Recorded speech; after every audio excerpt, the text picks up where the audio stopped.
2025 को इजराइल और ईरान के बीच बढ़ते तनाव के बीच भारत सरकार ने अपने नागरिकों को सुरक्षित निकालने के लिए ऑपरेशन सिंधु के तहत तेजी से कदम उठाए। इजराइल में फंसे भारतीयों को निकालने के लिए दूसरा जत्था यानी जिसमें 5 बसों में सवार भारतीय शामिल हैं, तेल अवीव से जॉर्डन के लिए रवाना हुआ। कल 160 भारतीय इजराइल से निकले थे और आज 160 और भारतीय जॉर्डन पहुंचे। कुल मिलाकर 1200 भारतीयों को इजराइल के विभिन्न हिस्सों से निकाला जाएगा।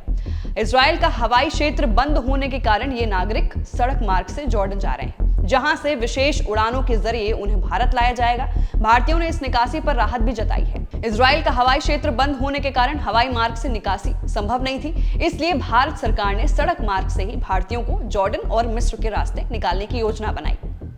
अब सवाल यह है कि कैसे कैसे क्या क्या हुआ, कैसे इन भारतीयों को हर दिन सुरक्षित निकाला गया। तो पहला दिन यानी 22 जून 2025 160 भारतीय तेल अवीव और हाइफा जैसे शहरों से सड़क मार्ग से जॉर्डन के शेख हुसैन ब्रिज पहुंचे, जो इजराइल जॉर्डन सीमा पर है। ये सीमा तेल अवीव से लगभग 120 किलोमीटर दूर है। भारतीय दूतावास ने बसों का इंतजाम किया और नागरिकों को सुरक्षित सीमा तक पहुंचाया। जॉर्डन पहुंचने के बाद इन नागरिकों को अम्मान हवाई अड्डे ले जाया गया, जहां से विशेष उड़ानें उन्हें भारत लाईं। दूसरा दिन यानी 23 जून 2025 यानी आज सुबह 5 बसों से सवार 160 और भारतीय तेल अवीव से जॉर्डन के लिए रवाना हुए। भारतीय दूतावास ने फोन और ईमेल के जरिए नागरिकों से संपर्क किया। उन्हें तेल अवीव और हाइफा में निर्धारित स्थानों पर इकट्ठा होने के लिए कहा गया। ये नागरिक शेख हुसैन ब्रिज के रास्ते जॉर्डन पहुंचे और अब अम्मान से विशेष उड़ानों के लिए तैयार हैं। अब बात करते हैं आने वाले दिन के लिए। तो भारत सरकार ने अगले कुछ दिनों में 1200 भारतीयों को निकालने की योजना बनाई है। कुछ भारतीयों को मिस्र के रास्ते भी निकाला जाएगा, खासकर दक्षिणी इजराइल में रहने वालों को। जॉर्डन और मिस्र दोनों ने भारत की इस निकासी में सहयोग का वादा भी किया है। अब वहीं भारतीयों को बड़ी राहत भी मिली है। मतलब ये कि जब इजराइल से भारतीय नागरिकों को लाया गया तो उन्होंने अपनी आप बीती बताई। उन्होंने क्या कुछ कहा है बताते हैं। निकासी में शामिल भारतीयों ने भारत सरकार के प्रयासों की सराहना की और राहत जताई। एक भारतीय नागरिक ने बताया कि जो तेल अवीव से निकाला गया, उसने कहा कि हमें दूतावास से ईमेल मिला और सुबह 6:30 बजे इकट्ठा होने को कहा गया। अब हम जॉर्डन जा रहे हैं, फिर अम्मान से दिल्ली। हम बहुत सुकून में हैं।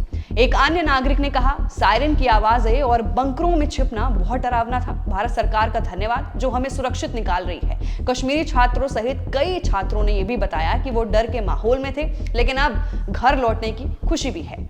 वहीं अब इस पूरे मैटर में जिस ऑपरेशन के तहत ये भारतीय छात्र इजराइल से लाए गए हैं वो है ऑपरेशन सिंधु। तो ये मिशन क्यों शुरू हुआ, सबसे बड़ा सवाल है। इजराइल और ईरान के बीच 13 जून 2025 से शुरू हुए सैन्य टकराव ने मध्य पूर्व को युद्ध के कगार पर ला खड़ा किया।